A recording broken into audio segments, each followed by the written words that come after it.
Avionët ushtarak amerikan të angazhuar në operacionet që lidhen me luftën me Iranin çdo ditë ulen dhe ngrihen nga aeroportet maqedonase, ndërsa një pjesë e tyre qëndrojnë këtu para se të nisen sërish drejt Gjirit Persik. Këtë e ka bërë të ditur kryeministri Hristijan Mickoski në një intervistë për mediumin amerikan Breitbart News, pjesa e parë së cilës u publikua pargje.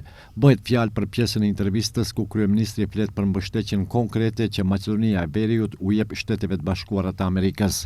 Breitbart e vendos përdorimin e aeroporteve maqedonase drejt për drejt në kontekstin e luftës me Iranin, duke theksuar se forcat ajrore të SBA-s i përdorin ato si lokacion strategjik pranë linjës së mesme.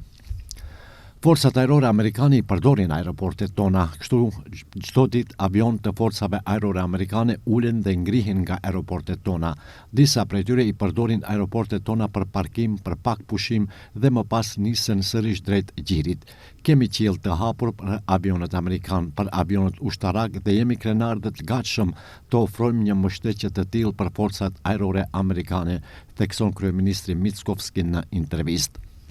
Në intervistë nuk bëhet e ditur se për cilat lloje të avionëve ushtarak amerikan bëhet fjalë dhe as në cilat aeroporte ulen. Gjithashtu nuk sqarohet nëse gjatë qëndrimit në vend kryhet furnizim me karburant apo ndonjë lloj tjetër furnizimi logjistik. Mickoski konkretisht flet për parkim dhe pushim, pas së cilave sipas tij avionët vazhdojnë sërish drejt Gjirit Persik. Mickoski këtë bashkëpunim e vendos në një kontekst më gjerë të partneritetit strategjik mes Shkupit dhe Washingtonit. Në intervistë ai thotë se kur SBA-ja kishte nevojë për mbështetjen e aleatëve, Maqedonia e Veriut nuk u fshih në turmë, por qëndroi në anën e Amerikës dhe kjo sillte kosto politike.